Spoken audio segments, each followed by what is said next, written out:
Yes hello. जय हिंद दोस्तों, मैं विक्रम। स्वागत है आप सभी का आशीष सिंह लेक्चर के इस मस्त और धमाकेदार वीडियो में।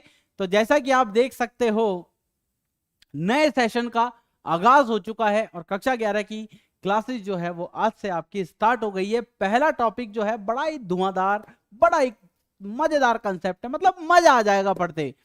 तो लाइन बाई लाइन जो है वो हम चलेंगे और आज का जो हमारा मेन पार्ट होगा वो है समुच्चय। यानी कि पहला जो टॉपिक है आपका वो है आपका समुच्चय। समुच्चय में क्या पढ़ना है? अरे भैया, समुच्चय मतलब आप मान के चलो कि ये जड़ है। अगर पहला चैप्टर किसी भी बुक का, जैसे मान लो 9वीं क्लास है, पहला चैप्टर है संख्या पद्धति, ऐसा कुछ नंबर सिस्टम ही होगा, और जब उसको पढ़ा था आपने तो आप समझो कि बेस था वो। जब 10वीं क्लास में आए तो पहला चैप्टर रियल नंबर्स, आगे पीछे हो तो देख लीजिएगा एक बार, बट मैं बता रहा हूं कि दोनों का क्या रोल रहा है, दोनों का बेस रहा है वो। चाहे 8वीं क्लास का पहला चैप्टर हो, मतलब पहला चैप्टर यानी किताब की जान। तो पहला चैप्टर समुच्चय जो है आपका, ये बहुत ही इंपॉर्टेंट है। अगर आप जेई की तैयारी कर रहे हो तब भी आपके लिए बहुत ज्यादा इंपॉर्टेंट है। और सबसे अच्छी बात क्या है कि सबसे ज्यादा स्कोरिंग है, फटाफट नंबर खींच सकते हो आप इसमें। जैसे वेन डायग्राम का क्वेश्चन आ गया।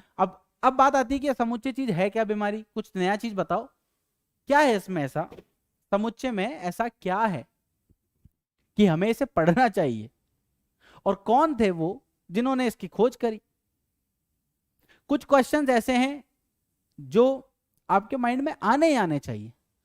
क्वेश्चन सॉल्व करना, कोई भी टीचर आएगा क्वेश्चन सॉल्व करेगा, आप कर लोगे, चल जाओगे। जो चीज इतने सालों से चलती आ रही, 10th क्लास में भी वही चल रही थी। पर अगर आप उसके पीछे की कहानी जानने की कोशिश करोगे कि सर इसके पीछे ऐसा क्यों किया था, मतलब क्या इसके बिना भी दुनिया चली रही थी ना, धरती तो अपने अक्ष पर घूम ही रही थी इसके बिना भी, तो इसकी क्या जरूरत पड़ गई ऐसी? इसके बिना भी तो काम चल ही रहा था, तो ऐसी क्या ही जरूरत पड़ गई भाई? जैसे मान लो मैं आपसे कह रहा हूं कि यार एक काम करो, 5 साल पहले कोई किताब आई है, मान लीजिए प्रेमचंद जी की किताब है, 5 साल पहले प्रेमचंद जी की किताबें निकाल के रखो। जैसे लाइब्रेरियन होता है, लाइब्रेरियन का नाम सुना है ना आपने, पुस्तकालय जिसको हम बोलते हैं, उसको आप पूछोगे ना तो बता देगा, बोला हाँ वो किताब वहां पर पढ़ी। कैसे? उसके दिमाग में कैसे होता है ये सब कि इतनी सारी चीजें कैसे कर लेता है यार वो? भाई कोई तो तरकीब उसको आती होगी, तभी बता सकता है कि यार ये किताब है यहां पर मिलेगी। तो वो अपने सिस्टम में चेक करता है और सिस्टम में सेट के थ्रू जमी हुई होती है। कभी कभी आपने ऐसे सुना भी होगा, जैसे कंपटीशन एग्जाम की कभी कोई वीडियो देख ली होगी तो आपने ऐसा सुना होगा कि यार एक ऑफिस है, उस ऑफिस में 100 लोग हैं, है ना, उसमें से 20% चाय पीते हैं, 30% कॉफी पीते हैं, और 30% और मान लेते हैं जो स्मोकिंग भी करते हैं। अब मुझे बताओ कि कितने बच्चे ऐसे हैं जो स्मोकिंग की करते हैं, चाय भी पीते हैं और कॉफी भी पीते हैं? इस टाइप के क्वेश्चन जो है आपने सुने होंगे, वो सेट थ्योरी के हैं। वहां पर कॉन्सेप्ट सेट थ्योरी का लगता है। एक अंकल है, चाचा पास में रहते हैं हमारे, अभी रिसेंटली उनका निधन हुआ है, बात है सन 1918 के आसपास की, इसी के आसपास उनका निधन हुआ था। तो उन्होंने ही इसका इजाद किया है। बहुत प्यारा नाम है उनका, बहुत प्यारा नाम। मैथ्स पढ़ रहे थे, पढ़ते पढ़ते टिग्नोमेट्री पढ़ रहे थे, पढ़ते पढ़ते पता नहीं क्या ही हो गया यार, उनको पता नहीं क्या ही जरूरत पड़ गई, तो उन्होंने फिर सेट थ्योरी का आविष्कार कर दिया और इसी के नाम से उनको प्रसिद्धि मिली है। मतलब धरती पे जितने साल भी जिए हैं उन सालों में इतिहास रच के गए हैं वो। अगला नंबर आपका हो सकता है इतिहास रचने में। इतिहास अगली बार आप ही को रचना है। जितने साल वो जिए, कुछ पढ़ रहे थे, पढ़ते पढ़ते कुछ समझ में नहीं आया तो कुछ आविष्कार ही कर दिया। पढ़ रहे थे, कुछ समझ में नहीं आया, आविष्कार ही कर दिया। और ऐसा आविष्कार किया कि आज हमारे लिए चीजें बहुत ज्यादा आसान हो गई। अंकल से मैं आपको परिचय कराता हूं, यहीं पास के रहने वाले अंकल थे। अंकल का नाम था जॉर्ज कैंटोर। ध्यान से देखिए इन चेहरे को, यही वो व्यक्ति है जिन्होंने समुच्चय का सबसे पहले परिचय करवाया सेट थ्योरी के नाम से। मतलब सेट थ्योरी की जहां बात आएगी वहां इन्हीं का नाम आएगा, जॉर्ज कैंटर। जन्म 3 मार्च 1845, अभी रिसेंटली बात है, 100-150 साल पुरानी। मृत्यु जनवरी 6 1918, मात्र 73 साल की उम्र के अंदर। बहुत कुछ रच के चले गए। अगला नंबर आप ही का है। राष्ट्रीयता जर्मन व्यक्ति हैं। प्रसिद्धि सेट थ्योरी, सेट थ्योरी के आविष्कार की वजह से ही इन्हें जाना जाता है। और ऐसा ही काम भविष्य में आप लोग भी करोगे कि हम आपकी भी फोटो इसी तरह दिखाएं और बच्चों को यह बताएं कि ये हमारे ही स्टूडेंट, ये स्टूडेंट हमारे ही हमारा ही विद्यार्थी रहा है। समझ रहे हो आप मेरी बात को? चलिए तो आज की क्लास की फिर शुरुआत करते हैं। अंकल की बात हो गई, अब आपको थोड़ा सा आइडिया लग गया होगा कि इन अंकल ने ही इस चीज की खोज की है, क्या जरूरत पड़ेगी, बीच में किस टाइप के क्वेश्चन आएंगे। तो एक कलेक्शन बना दिया गया है, चीजों का कलेक्शन। अब कलेक्शन भी कैसा कि सुपरिभाषित। अब साला नया वर्ड आ गया, परिभाषित आज तक समझ में नहीं आया, आपने सु और जोड़ दिया और नाम दे दिया सुपरिभाषित। तो धीरे धीरे एक एक एक एक पॉइंट को समझेंगे। प्रश्नावली के क्वेश्चन तो ऐसे हलवा पूरी है, फटाफट ऐसे खा लोगे आप आराम से, कोई बड़ी बात नहीं है। समझ रहे हो क्या? बहुत इजी और बिल्कुल मक्खन कंसेप्ट है, कतई मक्खन कंसेप्ट। समझ सकते हो। ध्यान से देखना, मैं एक एक पार्ट को बहुत डिटेल में पढ़ाऊंगा आपको, बहुत डिटेल के अंदर। तो यह है आपका समुच्चय। उदाहरण की बात करेंगे, प्रश्नावली की भी बात कर लेंगे, अथवा प्रश्नावली भी खत्म कर ही देंगे। बहुत छोटी सी प्रश्नावली है, 15 मिनट 20 मिनट की प्रश्नावली है, खत्म हो जाएगी अभी, ज्यादा कोई परेशान होने वाली बात नहीं।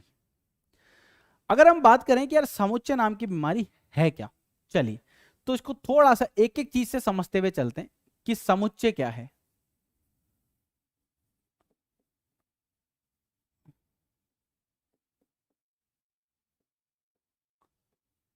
ये एक पेपर जो मैं आपको बना के दे रहा हूं अभी, अगर आपने इसको पढ़ लिया तो आप समझ लो आपको समुच्चय थोड़ा बहुत तो आ ही जाएगा।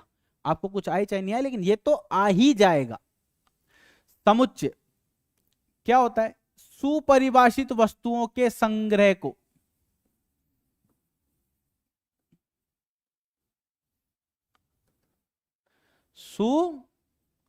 सुपरिभाषित वस्तुओं का संग्रह।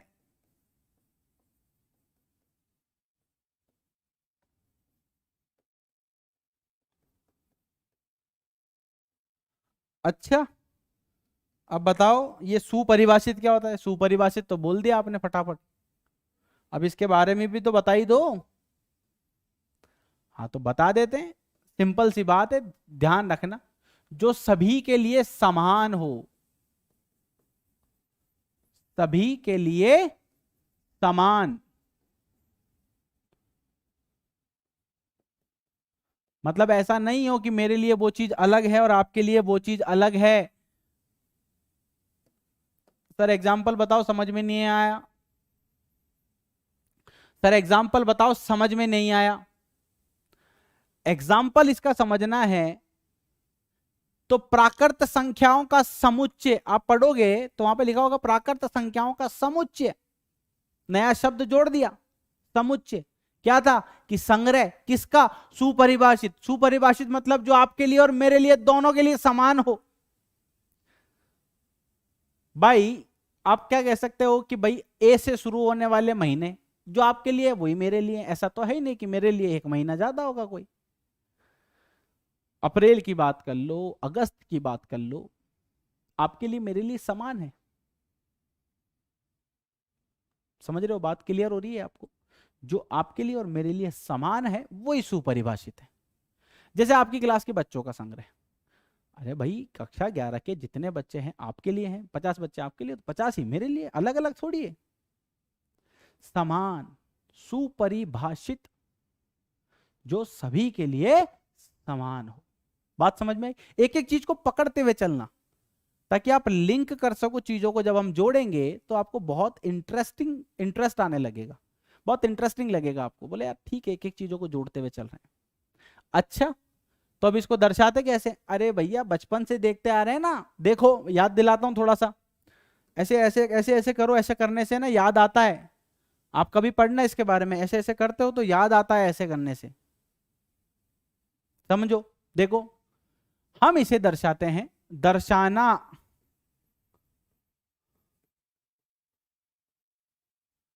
दर्शाते हैं। कैसे? वैसे हालांकि इसको नोटेशन लिख सकता हूं मैं, कैपिटल लेटर पूरा लिखूं क्या, बड़े अंग्रेजी वर्णमाला के बड़े अक्षरों से, ऐसा लिखूं क्या? अंग्रेजी वर्णमाला के बड़े अक्षरों से।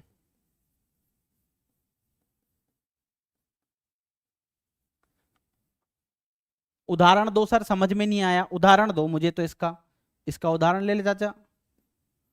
उदाहरण, प्राकृत संख्याओं का समुच्चय।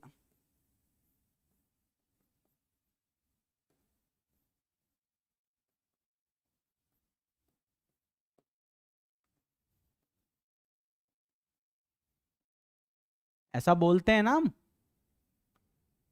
मतलब इसका मतलब हुआ प्राकृत संख्याओं का समुच्चय क्या हो गया, बड़ा वाला एन। अरे भैया आप लोग जहां पर रहते हो वहां पर एन से ही दर्शाते हैं ना, तो आपके लिए और मेरे लिए समान है। परिमेय संख्याओं का समुच्चय, इसको लिख लो पूर्ण संख्या, लिख लो पूर्ण संख्याओं का समुच्चय, W होल नंबर। और बताओ, प्राकृत संख्या हो गई, पूर्ण संख्या होगी, पूर्णांकों का समुच्चय। धनात्मक और ऋणात्मक दोनों पूर्णांक आ गए। Z से लिखते हैं या फिर I से भी लिखते हैं। वास्तविक संख्याओं का समुच्चय,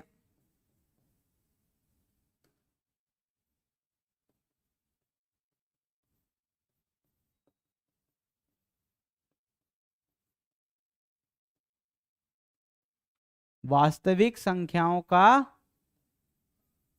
समुच्चय कैसे दर्शाते हैं, R से। अगर धनात्मक है तो ऊपर प्लस लगा देते हैं और ऋणात्मक है तो माइनस लगा देते हैं। समझ आ रही बात, क्लियर हो रही है? पूर्णांकों का समुच्चय Q से भी दर्शा देते हैं, परिमेय संख्याओं का समुच्चय जो है जिसे हम Q से भी दर्शा देते हैं। अब आप समझो, समुच्चय क्या है कि सुपरिभाषित वस्तुओं का संग्रह। दर्शाते कैसे कि अंग्रेजी वर्णमाला के बड़े अक्षरों से। निरूपण कैसे करते हैं, तो निरूपण दो तरह से होता है इसका।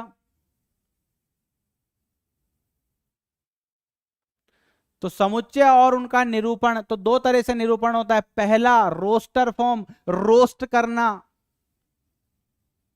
रोस्ट करने का मतलब क्या होता है, तितर बितर करना, तोड़ फोड़ करना। तितर बितर करना बोलते हैं ना, ऐसे तितर बितर कर दिया और शत विशत कर दिया, तोड़ देना, बिल्कुल अलग अलग कर दो।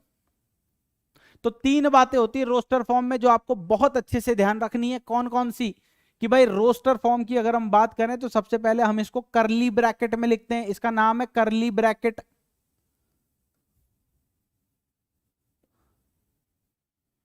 चाचा को पास में ले आते हैं ना।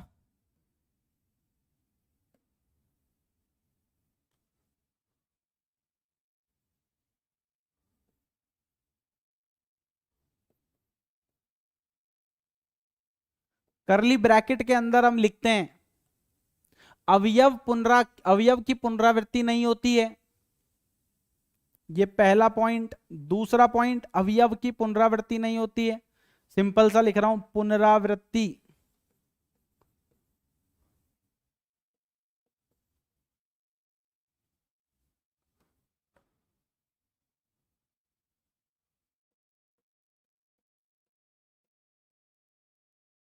सर समझ में नहीं आया, समझाओ पुनरावृत्ति कैसे नहीं होती है और लिखते कैसे हैं। जैसे मान लो मैंने ऐसे लिख दिया 1 2 और 3, 3 दो बार नहीं आता, एक ही बार आता है।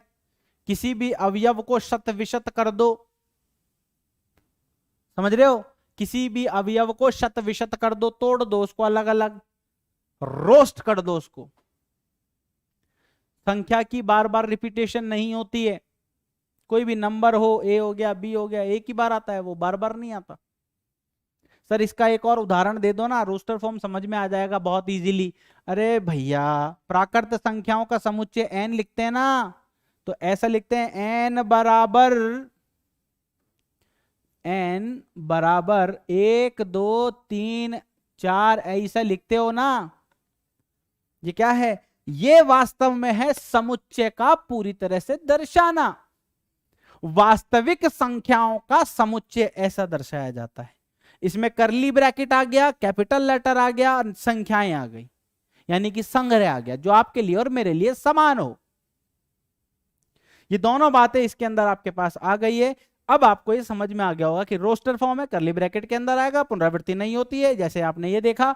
और यहां पर इसके साथ आपने ये भी देखा कि अगर एक एग्जाम्पल की हम बात करें कि प्राकृत संख्याओं के समुच्चय को आप किस तरह से दर्शाओगे, तो ये रहा।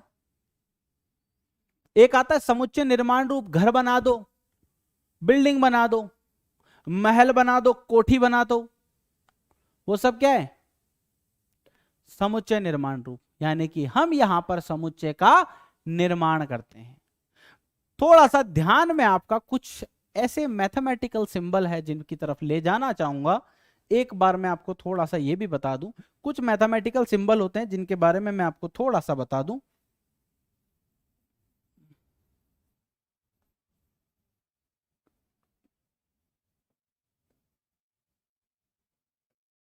जो हम यहां पर अक्सर काम में लेंगे, एक तो ये वाला सिंबल है, मतलब ये बीच में जो है ना ये वाला सिंबल, इसको हम बोलते हैं सच दैट।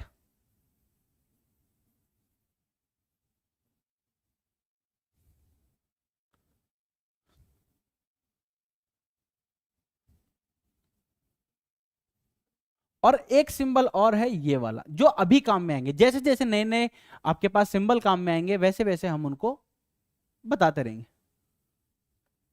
हाँ बिल्कुल, अवयव को छोटे लेटर से दर्शाते हैं, वेरी गुड। कुछ बच्चे कह रहे हैं अवयव को, अब कोई संख्या वंख्या हो गई तो इस चक्कर के अंदर मैंने फिर वहां पर अवयव वाला केस जो है वो नहीं बताया। कोलन के नाम से भी जानते हैं हम इसे, इसको हम बोलते हैं एप्सलन। और यहां पर क्योंकि फिजिक्स में आपने पढ़ा होगा एप्सलन के नाम से, दिमाग में आएगा पहले ही, भिड़ते ही आएगा। लेकिन यहां पर क्या है, ये बिलोंग्स टू, और इसी के नाम से हम इसको यहां पर जानेंगे। सर कोई ऐसा तरीका बताओ ना जिससे ये दोनों इजीली याद हो जाएं। अरे भैया, मान लो आपके पास एक डब्बा है, उस डब्बे में 10 तरह के फ्रूट है। जैसे मान लो अमरूद है, खरबूजा है, तरबूज है ना, अनार है, सेब है, और उसके अलावा अंगूर है, चीकू है, लीची है, और भी होते हैं क्या, पाइनएप्पल है, और भी तो होते हैं, हाँ वो भी है। अब हम क्या कह सकते हैं कि अमरूद जो है वो आपके बॉक्स में से आता है, तो मैं क्या लिख सकता हूं, अमरूद बिलोंग्स टू बॉक्स, यानी कि आपके पास जो डब्बा है उस डब्बे में से बिलोंग करता है। और अगर नहीं होगा तो हम कह देंगे नहीं आता, सिंपल सी। तो बिलोंग्स टू का जो सिंबल है वो आपका इस तरह से होता है। तो सच दैट और बिलोंग्स टू दो सिंबल ऐसे हैं जिनको आपको ध्यान रखना है। एक एक चीज को मैं धीरे धीरे इंट्रोड्यूस कराऊंगा, जहां पर जिसकी जरूरत है वो वहीं पर इंट्रोड्यूस होगा। ऐसा नहीं है कि अपन उसको बीच में कहीं से भी जोड़ देंगे, ना ना ना, जिसकी जहां जरूरत है उसको वहीं बैठाओ बस। अब अगर हम बात करें समुच्चय निर्माण रूप की, तो बोलने से पता पड़ रहा है, इसके शब्दों को पकड़ने की कोशिश करो, समझ में सब आएगा। शब्दों को पकड़ने की कोशिश करो, समझ में सब आएगा। निर्माण करना है, बिल्ड करना है, बिल्ड बनाना है हमें। तो मान लो मुझे ये लिखा हुआ है, ये क्या है, रोस्टर फॉर्म, और मैं क्या चाहता हूं, समुच्चय निर्माण रूप में इसको लिख के बता दो बस कैसे लिखेंगे। तो हम इसको लिखते हैं ऐसे, सबसे पहले तो ऐसा करली ब्रैकेट बनाते हैं, समझना ध्यान से।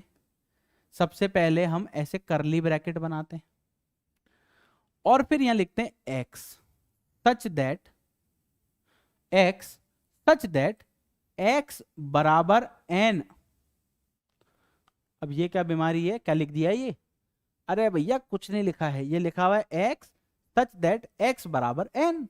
एन क्या है, एन एक प्राकृत संख्या है, और यहां पर मैं लिख दूंगा कि एन का जो मान है बिलोंग्स करता है किसमें से, बड़े वाले एन में से। मैं दूसरा भी एग्जांपल ले सकता था, पर ये इसलिए लिया क्योंकि यहां पर जो है आपके पास बिलोंग्स टू का सिंबल जो है वो यूटिलाइज हो जाएगा। अभी सीखा, अभी हाथों सीख दो। हाँ बिल्कुल, कुछ बच्चे कह रहे हैं सचदेव को कोलन भी कहा जाता है, तो चचा ये लिख लो, मैंने कॉलन भी लिख देता हूं, कोलन लिख लो बस। खुश? खुश चाचा? समझ आई बात? x such that x is equal to n, n belongs to natural number, इस तरह से लिखा जाता है। अच्छा, कोई और भी तरीका है क्या? बिल्कुल है। ये एक एग्जाम्पल देखो, एक और एग्जाम्पल देखो इसी का। x सच दैट x, ये लिख लो, x एक प्राकृत संख्या है।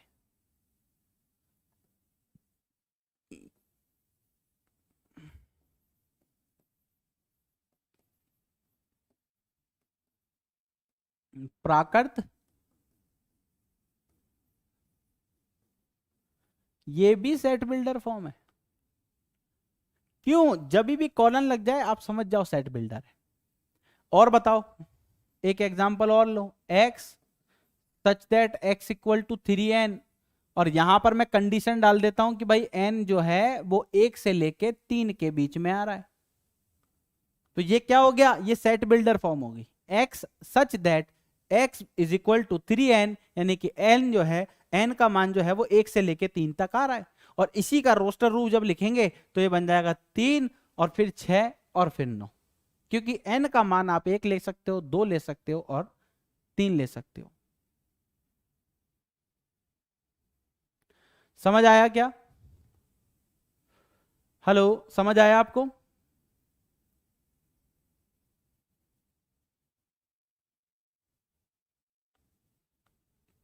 क्लियर है? बात समझ में आई क्या? बिल्कुल सिंपल और सोबर तरीके से पढ़ाने की कोशिश कर रहा हूं ताकि आपको एक एक वर्ड जो है इनके समझ में आए, क्योंकि हम आगे जाके सिंबल्स का प्रयोग करेंगे। अब आपको हर जगह थोड़ी मिलेगा ऐसे एन लिखा होगा, फिर आपको वहीं पर लिखा होगा कि एन एक प्राकृत संख्या। अभी कॉमन सेंस है कि एन का मतलब अगर हम बात कर रहे हैं तो केवल और केवल प्राकृत संख्या की ही बात कर रहे हैं।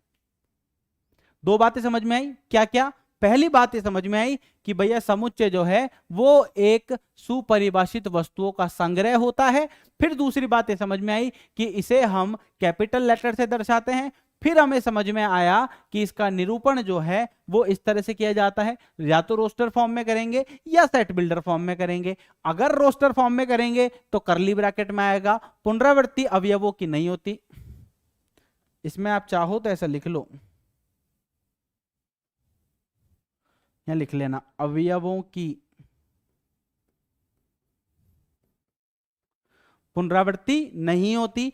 और एक एग्जाम्पल देख सकते हो आप कि n बराबर प्राकृत संख्याएं, और प्राकृत संख्याएं 1 2 3 4 ऐसे लिखते हैं। फिर मैंने यहां पर आपको समुच्चय निर्माण रूप बताया कि x such that x equal to n, यहां पर n जो है वो एक प्राकृत संख्या में से आ रहा है। अगर हम इसकी बात करें, x सच दैट x एक प्राकृत संख्या है। फिर दिया हुआ है x such that x equal to 3n, यहां पर n का मान जो है वो 1 से 3 के बीच में आता है, या तो 1 भी आता है, 2 भी आता है, 3 भी है। क्योंकि यहां पर ध्यान रखना ये बराबर का साइन है, आगे जाके डिस्कस करेंगे ये भी। ये जो साइन होते हैं ना ये वाले, इन पे बहुत ध्यान रखना होता है। इसका मतलब है कि जो भी नंबर होगा वो उससे बड़ा भी और उसके बराबर भी। इसका मतलब केवल उससे बड़ा, इसका मतलब केवल उससे छोटा और उसके बराबर, और इसका मतलब केवल उससे छोटा, बराबर नहीं है। समझ आ गया? अब चलो एक एक क्वेश्चन करना स्टार्ट करते हैं। क्वेश्चन को समझिएगा, बड़े ध्यान से समझिएगा। समीकरण x square plus x plus 2 बराबर 0 का हल समुच्चय रोस्टर रूप में लिखिए। ये यहां पर प्लस आएगा शायद, प्लस 2 है। अब एक खुद एक बात सोच के देखो, आपके पास क्या है इसको हल करने का तरीका। आपके पास अगर आप इसके फैक्टर करना चाहो फैक्टर कर लो, और मैं तो बताऊं डायरेक्ट करना चाहिए। x बराबर फॉर्मूला पता ही है, minus B plus minus under root B square, B square minus 4ac divided by 2a। I think ये यहां पर प्लस का या माइनस का होना चाहिए, या तो ये माइनस का होगा शायद, क्योंकि अगर प्लस का हो गया तो बैठेगा नहीं है। एक बी कितना है 1 माइनस 4, ए कितना है 1, सी कितना है प्लस का 2, 4 दूनी 8, बैठेगा नहीं, माइनस का 1 ही लेना पड़ेगा। ये माइनस का 2 है यहां पर। अब आपके पास इस फॉर्मूले से आप क्या कर सकते हो, x का मान निकाल सकते हो और रोस्टर रूप में लिख सकते हो। तो इस क्वेश्चन में ध्यान से देखो, a बराबर कितना है 1, b बराबर कितना है, b बराबर आपके पास है 1 और c बराबर है -2। तो आप लिख सकते हो x बराबर -b plus minus under root, ये बन जाएगा b स्क्वायर यानी कि 1 का स्क्वायर -4, 1 c का मान -2 डिवाइडेड बाय 2 इंटू a। और इसी को आप लिख सकते हो इस रूप में, x बराबर -1 प्लस माइनस अंडर रूट 1 का स्क्वायर, 1 4 दूनी 8 और 1 मिलके बन जाएंगे 9। तो इसको डायरेक्ट हम 9 लिख लेते हैं, बटा में आप लिख दीजिए 2। तो ये बन जाएगा x बराबर -1 प्लस 3, रूट 9 कितना होता है 3 बटा 2, 3 में से 1 गया 2, तो 2 बटा 2 कितना आ जाएगा 1, x का मान 1 आ जाएगा। फिर x बराबर -1 -3 बटा 2, 3 और 1 4, तो x बराबर कितना आ जाएगा -2। इसका मतलब हुआ कि आपके पास इसका आंसर कितना हो जाएगा 1 और -2। ये आपके पास रोस्टर फॉर्म के अंदर आ गया, सिंपल और sober. Yes, perfect, very good. x such that px को क्या कहेंगे, x colon p of x, x such that p of x क्या कहेंगे, x such that p of x के नाम से जानते हैं। ठीक है, ये जो भी बच्चा पूछ रहा है ये पूछना चाह रहा है कि बोले सर इसको क्या कहेंगे, x such that x is equal to p of x, ये एक बहुपद के रूप में लिखा हुआ है, बहुपद है चाचा। आगे चलें, अगला क्वेश्चन आपके पास ये आता है, समुच्चय x सच दैट x एक धन पूर्णांक है। धन पूर्णांक बोल रहा है, ध्यान देना, क्या दिया है धन पूर्णांक, और x स्क्वायर का मान जो है वो 40 से छोटा है। धन, अब इसको समझो, इसको समझो, इसको, ये क्या है धन, यानी कि पूर्णांक तो है लेकिन वो एक धनात्मक है, x का मान एक धनात्मक संख्या है। अब फटाफट बताओ मुझे कि धनात्मक पूर्णांक क्या क्या हो सकते हैं, ऋणात्मक -1 -2 -3, धनात्मक क्या क्या हो सकते हैं जिसका स्क्वायर करने पर 40 से छोटे मान प्राप्त आए। 0 40 से छोटा है, -1, लेकिन -1 लेना नहीं है, क्यों, क्योंकि इसने पहले बोल दिया कि x एक धनात्मक पूर्णांक है, तो -1 आप ले ही नहीं सकते।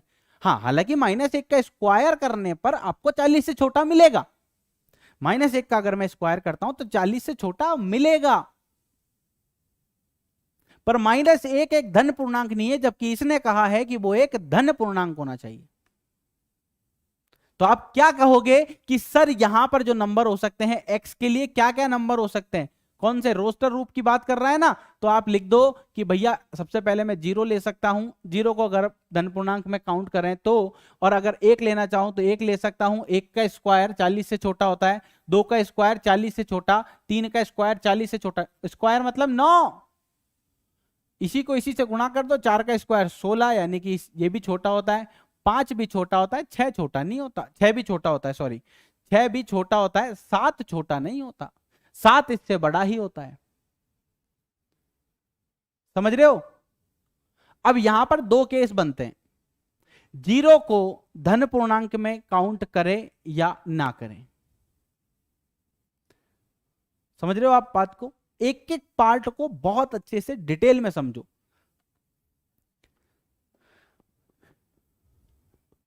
अब जैसे ये दिया है इसने, ये क्या दिया है इसको समझो, क्या किस रूप में बोल रहा है, समुच्चय निर्माण, कहां से कहां तक जा रहा पता नहीं है चाचा, नहीं पता, नहीं कह सकते हम, तो फिर क्या करें भाई, नहीं पता तो कुछ तो पता ही होगा आपको, डायरेक्ट इसके तो कैसे कह सकते हो।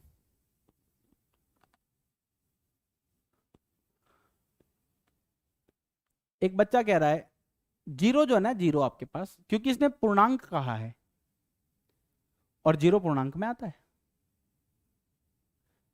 पूर्ण संख्या, पूर्णांक का मतलब ही क्या होता है, पूर्ण प्लस अंक, वह अंक जो पूरा हो।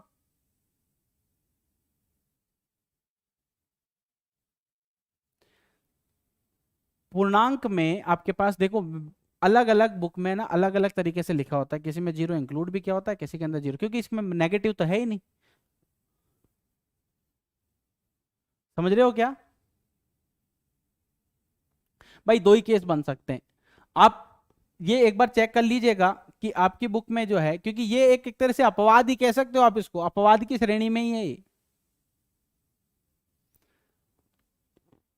अगर आप इसको समझो, अगर आप इसको समझो तो ये क्या है, जीरो भी एक पूरा नंबर ही तो है, आधा अधूरा नंबर थोड़ी है। जीरो का स्क्वायर जीरो।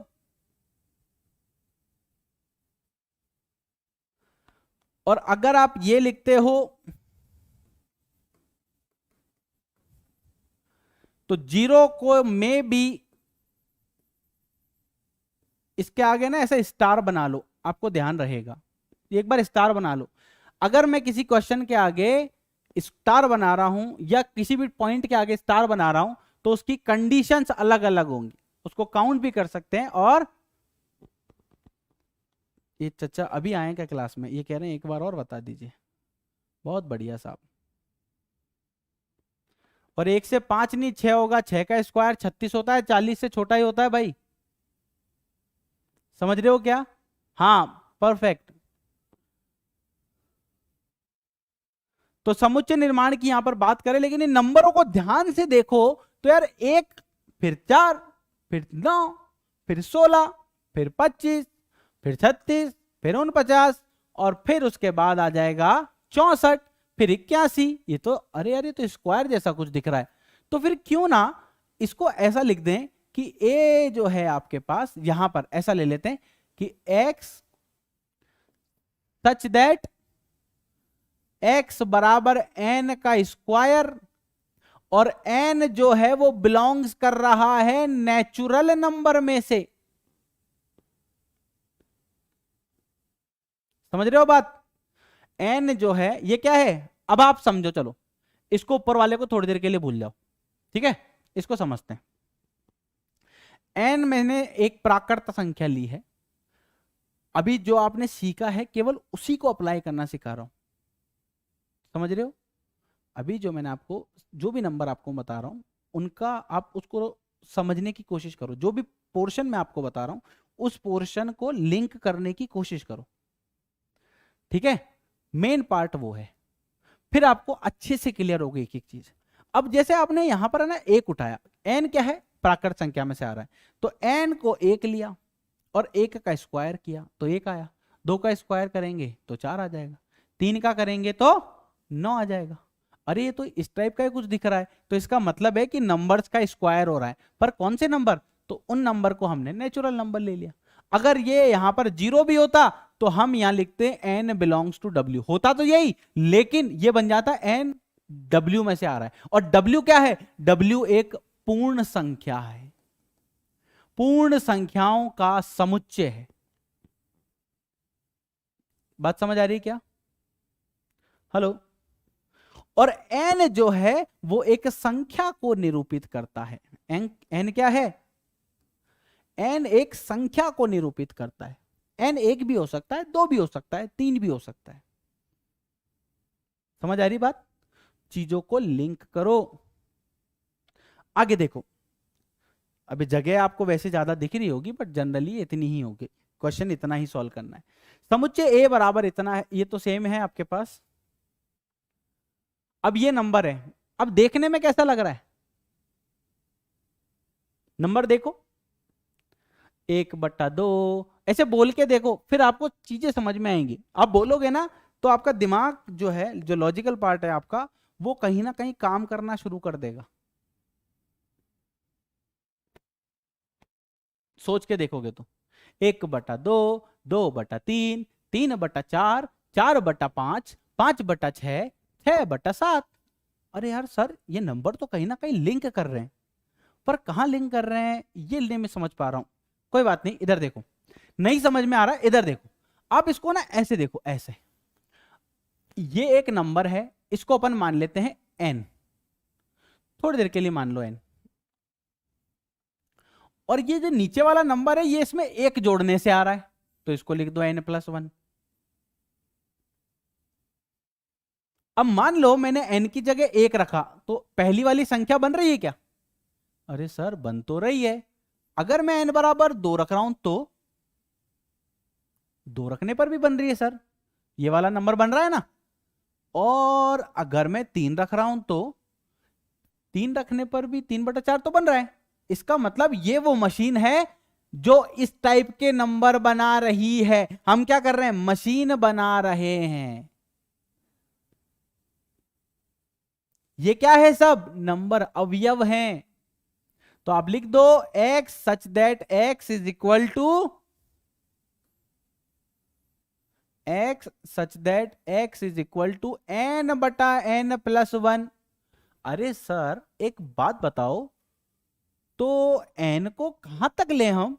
अरे इसमें देख लो, इसमें क्या दिया है कि 6 तक लेना है और अधिकतम नंबर कितना मिल रहा है, 7। यानी कि अगर मैं n बराबर 6 लेता हूं तो मुझे ये नंबर मिल जाएगा। लेकिन जैसे ही मैं n बराबर 7 लेता हूं तो 7/7 + 1 8, पर वो तो सर इसमें नहीं है, तो इसका मतलब है इसको नहीं लेना है। अच्छा सर, अब समझ में आया। अच्छा मुझे एक बात बताओ, अगर अगर यहां पर हमें दिख रहा है कि अब n का मान 1 से लेके 6 तक लेना है, लेकिन मैं बताऊं कैसे किसी को कि n का मान 1 से लेके 6 तक लेना है। तो उसके तरीका क्या है, हम उसको लिखेंगे कि n का मान 1 से लेके 6 तक लेना है, इस तरह से दर्शा देंगे। और अब n का मान इसमें से 1 उठा के देखोगे तो पहला नंबर आ जाएगा, 2 उठा के देखोगे दूसरा नंबर आ जाएगा, 3 उठा के देखोगे तीसरा, 4 उठाओगे चौथा नंबर, 5 उठाओगे पांचवा नंबर, 6 उठाओगे छठा नंबर आ जाएगा। इस तरह से आपके पास नंबर आ जाएंगे। अगर हम बात करें अगले क्वेश्चन की, ये आपके पास, अब इसका आंसर तो देखते आ जाएगा। देखो ध्यान से, ये क्या कह रहा है कि प्रिंसल। अरे भाई ये तो रोस्टर रूप में लिखा हुआ है और ये सारा समुच्चय निर्माण रूप में लिखा है। अच्छा तो फिर क्या करना है, इसका जोड़ना है। अभी दिख रहा है कि प्रिंसल है, तो इसमें कहीं प्रिंसल तो है ही नहीं, तो यही इसका आंसर होगा। यानी कि प्रिंसिपल शब्द को जब मैं रोस्टर फॉर्म में लिखूंगा तो इसमें से p एक बार आ जाएगा, r एक बार आ जाएगा, i एक बार आ जाएगा, n एक बार आ जाएगा, c एक बार आ जाएगा, p हम ऑलरेडी ले चुके, फिर उसके बाद a आ जाएगा और l आ जाएगा। ये कुछ ऐसा दिख रहा है क्या, PRINCAL, प्रिंसल। इसका मतलब है कि भैया ये मैच द फॉलोइंग है। इसके आगे मैं ना ऐसा लिख देता हूं, फर्स्ट, समझ में आ जाएगा कि पहले वाले का आंसर ये है।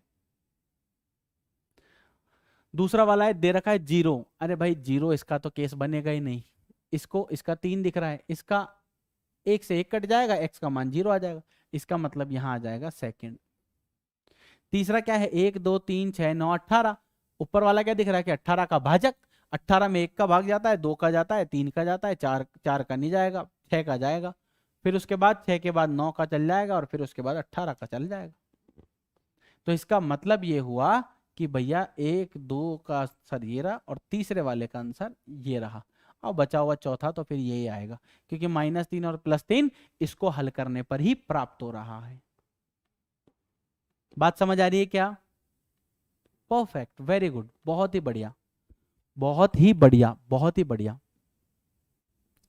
अब हम बात करते हैं प्रश्नावली 1.1 की। अभी कंप्लीट कर लेते हैं इसको, छोटा सा ही है। निम्नलिखित में से कौन से समुच्चय हैं, अपने उत्तर का औचित्य भी बताइए। अब आपको समुच्चय के पहचान के लिए क्या करना है, आपको वो बताना है कि इनमें से कौन से ऐसे हैं जो आपके लिए भी सेम हो और मेरे लिए भी सेम हो। जैसे अगर हम बात करें नंबर्स की, कौन से नंबर, अरे भाई प्राकृत नंबर। कौन से प्राकृत नंबर, अरे चाचा जो 1 से शुरू होते हैं उन नंबर्स की बात करें। अच्छा, क्योंकि आपके लिए और मेरे लिए, दोनों के लिए समान है, तो हमें उनको देखना है। जो समान है उसके लिए लिख देंगे कि भाई ये समुच्चय है, क्यों, क्योंकि ये सबके लिए समान है, और जो समान नहीं होगा वो समुच्चय नहीं होगा, सिंपल सी बात है। तो पहले वाले की अगर हम बात करें तो आप देख सकते हो, निम्नलिखित में से कौन से समुच्चय हैं, अपने उत्तर का औचित्य भी बताइए। तो यहां पर आप कह सकते हो जे से प्रारंभ होने वाले सभी महीनों का संग्रह। जनवरी, फरवरी में जे नहीं आता, तुम्हारे यहां पे तो नहीं आता ना कहीं भाई, तुम्हारे यहां पे तो नहीं आता ना। फरवरी, मार्च, अप्रैल, मई, जून, जुलाई, फिर अगस्त, सितंबर, अक्टूबर, नवंबर और दिसंबर। क्या ये सब आपके लिए और मेरे लिए समान है क्या? सर समान तो है। जब समान है तो बोल दो कि भैया ये जो है वो क्या है, समुच्चय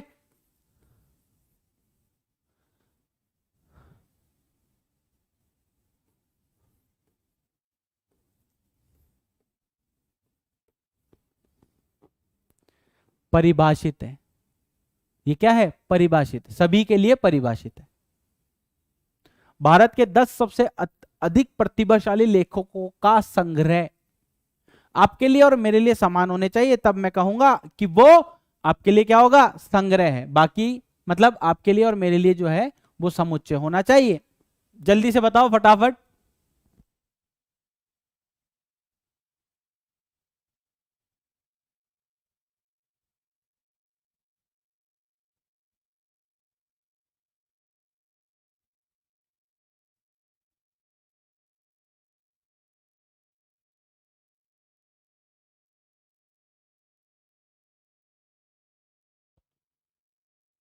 यस,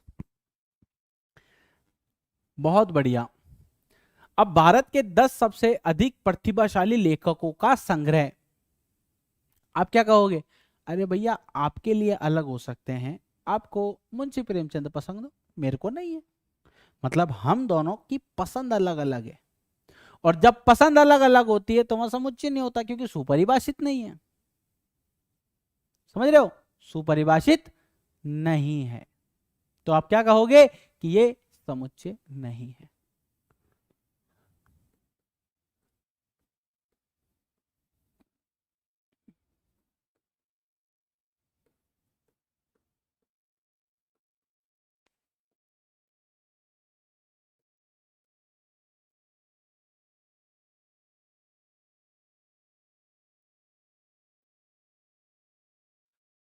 तो इस टाइप के क्वेश्चन बन रहे हैं एक एक लाइन के। विश्व के सर्वश्रेष्ठ 11 बल्लेबाजों का संग्रह, आपकी पसंद अलग मेरी पसंद अलग नहीं है। मैं शॉर्ट में लिख दूं, समुच्चय नहीं है। क्यों? क्योंकि आपके लिए अलग है, मेरे लिए अलग है। आपकी कक्षा के सभी बालकों का संग्रह, अब वो आपके लिए और मेरे लिए दोनों के लिए समान है। जो मेरे लिए है वही आपके लिए। भाई आपकी क्लास में जो राम है, वो राम आपकी क्लास का बच्चा है, आपकी क्लास में पढ़ता है 11वीं कक्षा के अंदर, और आप बोल सकते हो सेक्शन सी का या बी का जो है वो स्टूडेंट है। अब जो आपके लिए वो मेरे लिए है, सेक्शन बी का ही मेरे लिए और सेक्शन बी का ही आपके लिए, अलग अलग थोड़ी हो जाएगा। तो आप क्या कह सकते हो कि ये समुच्चय है।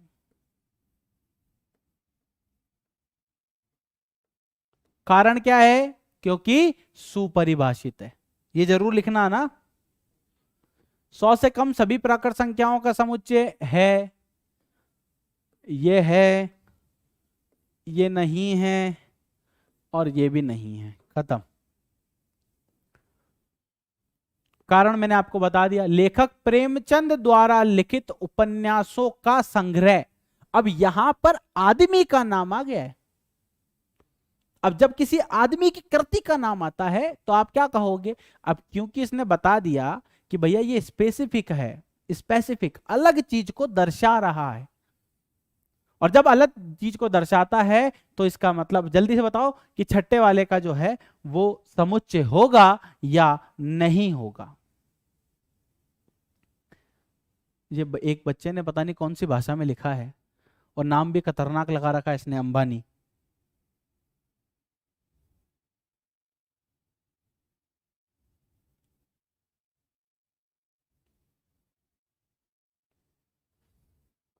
बहुत बढ़िया, बहुत ही बढ़िया।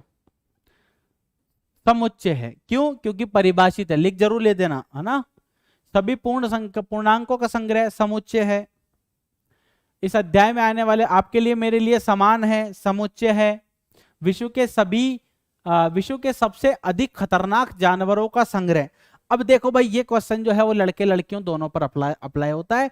जैसे किसी को छिपकली से डर लगता है, किसी को शेर से भी नहीं लगता। अलग अलग हो गए ये पसंद। देखो आप, किसी को छिपकली से डर लगता है और कोई ऐसा है जिसको शेर से भी नहीं लगता। अब जब एक ही, आप क्या कहोगे कि यह समान नहीं है, सुपरिभाषित नहीं है, तो इसका मतलब हुआ कि यह समुच्चय नहीं है।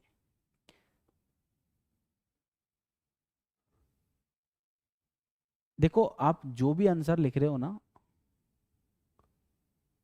हाँ वेरी गुड, बहुत बढ़िया। और वैसे 10वां नहीं है ये, 9वां ही है, आपने 10वां लिख दिया। अब ये क्वेश्चन बड़े इजी से हैं जो आप डायरेक्ट कर सकते हो, इसमें दिमाग नहीं लगाना। एक आध क्वेश्चन मैं आपको बता देता हूँ, फिर प्रैक्टिस करके कमेंट सेक्शन में जरूर बताइएगा कि आपने कितने क्वेश्चन करे और कितने आपको समझ में आए। हालांकि इसमें कुछ समझने लायक है ही नहीं क्वेश्चन, डायरेक्ट ऐसे कर सकते हो। अब ये ए जो है, ये क्या, इसमें इसके अवयव दे रखे हैं, इन सबको क्या बोलते हैं, ये सब अवयव है। और ये क्या है, समुच्चय है। रिक्त स्थानों में प्रयुक्त प्रतीक बिलोंग्स टू और नॉट बिलोंग्स टू, अब ये होगा शायद, नॉट बिलोंग्स टू भरिए। अब ये 5 इसमें से आ रहा है क्या, आ रहा है, भर दो। 1 से लेके 6 तक की संख्या आ रही है। 8 आ रहा है क्या, नहीं आ रहा, नॉट बिलोंग्स टू, खत्म। 0 नॉट बिलोंग्स टू, 1 से 6 तक आ रहे बस। 4 belongs to, 2 belongs to, 10 not belongs to. अबे कैसे क्वेश्चन पूछ रहा है। निम्नलिखित समुच्चयों को रोस्टर रूप में लिखिए। तो -3 से बड़ा है और 7 से छोटा है, लेकिन ध्यान रखना ये क्या है, एक पूर्णांक है, पूर्णांक है, पूरी संख्या है। तो अगर आप ध्यान से देखो तो -3 -2 -1, 0 1 2 3 4 5 6 7, 7 नहीं आएगा। तो आप क्या कहोगे, -3 से बड़ा है, तो -3 से बड़ा -2, और 7 से छोटा 6, तो -2 से लेके 6 तक की संख्याएं जो है वो आपके पास आ जाएंगी। तो बनाओ भाई, रोस्ट करो इसका। -2 -1 0 1 2 3 4 5 और 6। अगर हम बात करें x संख्या 6 से कम एक प्राकृत संख्या है, 1 2 3 4 5 और 6, 2 अंकों की ऐसी प्राकृत संख्या है जिनके अंकों का योगफल 8 है। डायरेक्ट लिखें इसको, एक में कितना जोड़ेंगे भाई, 2 अंकों की संख्या है, एक में कितना जोड़े कि 8 आ जाए, 7, ये लिख दो 17। फिर एक ले लो 2 में कितना जोड़े कि 8 आ जाए, 6। तो आप यहां से भी देख सकते हो, 1 7 2 6, फिर 3, यहां पर भी 1, यहां पर 1, भाई 1 और 7 है, 1 के बाद ये बढ़ा दिया और 1 कम कर दिया, तो 6, 3 में कितना जोड़े तो कि 8 आ जाए, 5। फिर 4 में 4 जोड़ दो, और फिर 44 के बाद आ जाएगा आपके पास 5 3 53, 6 2 62, 8 आ रहा है। और फिर उसके बाद आ जाएगा 7 1, फिर आ जाएगा 8 1, और फिर आ जाएगा, नहीं 8 ही आना चाहिए ना, 8 1 नहीं आएगा। तो 17 26 53, 17 26 35 44 53 62 17। बढ़िया, वेरी गुड। कोई छूट जाए तो फिर भी देख लीजिएगा। 23 आ गया क्या, नहीं 23 तो आएगा ही नहीं ना, 62 आ सकता है। क्लियर है क्या, वेरी गुड।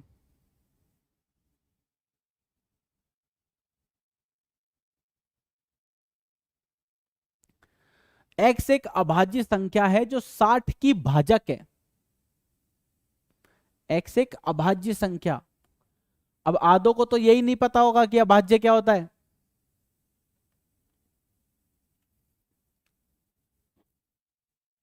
कॉलेज के बच्चों से पूछ रहा था मैं, पता ही नहीं उनको।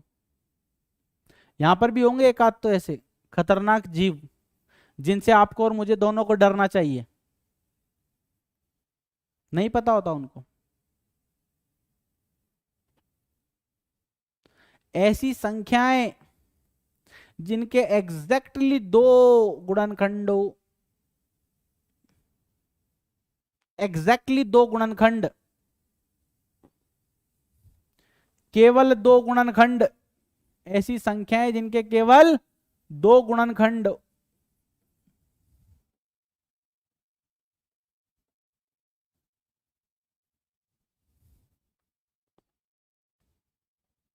कौन कौन से? एक तो वो खुद होगा और एक एक होगा। अब 60 में किस किस का भाग जाता है? एक का जाता है, दो का जाता है, तीन का जाता है, 15 चौक 60 होते हैं। यहां से उतार लें क्या? देखो 1 × 60, फिर 2 × 30, फिर 3 यहां से क्या जल्दी आ जाएगा, 3 दूनी, फिर उसके बाद 4 से करेंगे तो 15 चौक, 5 से करेंगे तो 12, 6 से करेंगे तो 10, फिर उसके बाद 7 से नहीं जाएगा, 8 से, 8 7 56 होते नहीं जाएगा, फिर 9 से नहीं जाएगा, 10 से जाएगा सीधा। तो आपके पास जो संख्याएं आ गई वो आ जाएगी 1 2 3 4 5 6 10 12 15 20 30 और 60। पर इसने कहा है केवल अभाज्य संख्या, एक अभाज्य संख्या है जो संख्या 60 की भाजक है। तो एक तो आपके पास एक हो जाएगा खुद, लेकिन इसके दो फैक्टर नहीं होते, इनको हटा दो। फिर दो हो जाएगा क्या? दो दो, दो में एक तो एक का भाग जाता है और एक दो का भाग, एक दो में एक तो एक का भाग जाता है और एक दो का भाग जाता है, इसलिए पहली संख्या 2।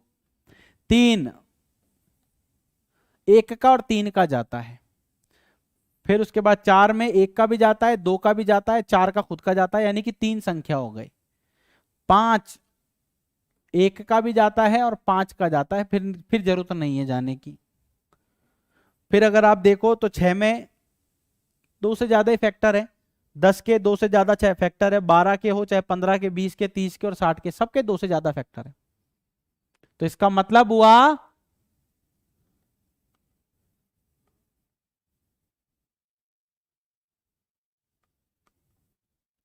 समझ रहे हो? ट्रिग्नोमेट्री शब्द के सभी अक्षरों का समुच्चय। अब अभी आपको थोड़ी देर पहले अपन ने प्रिंसिपल वाला क्वेश्चन किया था, यहां से उतार लो, TRIGON ले लिया, M आ जाएगा, E आपके पास नहीं आया, ले लो, T आ चुका है, R आ चुका है, Y ले लो। देख लेना कोई शब्द, कोई भी ऐसा अक्षर नहीं हो जो बार बार रिपीट कर रहा हो।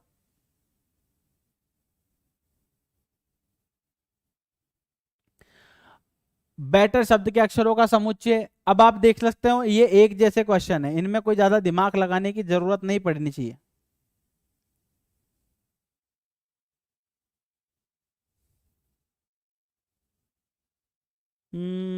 और कोई ऐसा जो मतलब थोड़ा सा नया हो आपके लिए, ऐसा कोई क्वेश्चन तो है नहीं इसमें। ऐसा कोई क्वेश्चन इसमें है नहीं जो आपके लिए बिल्कुल नया सा हो।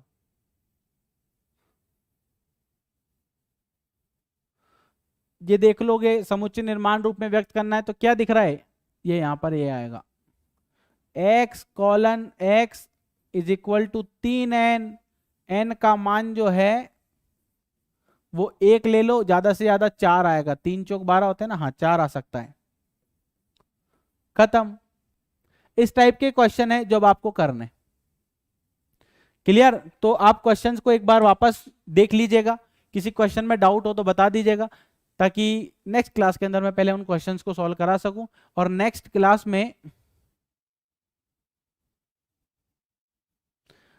क्लास के अंदर जो है वो हम डिस्कस करेंगे प्रश्नावली 1.2 को। बड़े ही सिंपल से, इसके कोई ज्यादा कोई हार्ड क्वेश्चन ऐसे नहीं है जो आपको नहीं आते हो। क्लियर? तो इजाजत दीजिएगा, मिलते हैं आपसे नेक्स्ट वीडियो में, तब तक के लिए बाय बाय, टेक केयर, स्वस्थ रहिए, मस्त रहिए, जय हिंद। और जिन भी बच्चों ने एप्लीकेशन डाउनलोड नहीं किया वो एप्लीकेशन डाउनलोड कर लीजिए। टेलीग्राम ग्रुप से अगर आप ज्वाइन नहीं हुए हो तो टेलीग्राम ग्रुप से ज्वाइन कर लीजिए, क्योंकि इस आपके पास प्रश्नावली की जितनी भी आपके पास विविध प्रश्नावली आती है हर चैप्टर की, उनको हम एप्लीकेशन पर सॉल्व करेंगे। कुछ एक्स्ट्रा फीचर जो है वो सारे के सारे आपको वहां पर मिलेंगे। जैसे आप देख सकते हो टेस्ट सीरीज, रिसेंटली अभी 12th क्लास का टेस्ट हुआ था परसों, बहुत ही क्लासिक लेवल का टेस्ट हुआ और बहुत ज्यादा बच्चों ने उसके अंदर पार्टिसिपेट किया और खुद की नॉलेज को चेक किया कि जो भी क्लास में सीख रहे हैं वो उनको कितना आया है, कितना उन्होंने सीखा है। क्लियर? चलिए इजाजत दीजिएगा, तब तक के लिए बाय बाय, टेक केयर, स्वस्थ रहिए, मस्त रहिए, जय हिंद।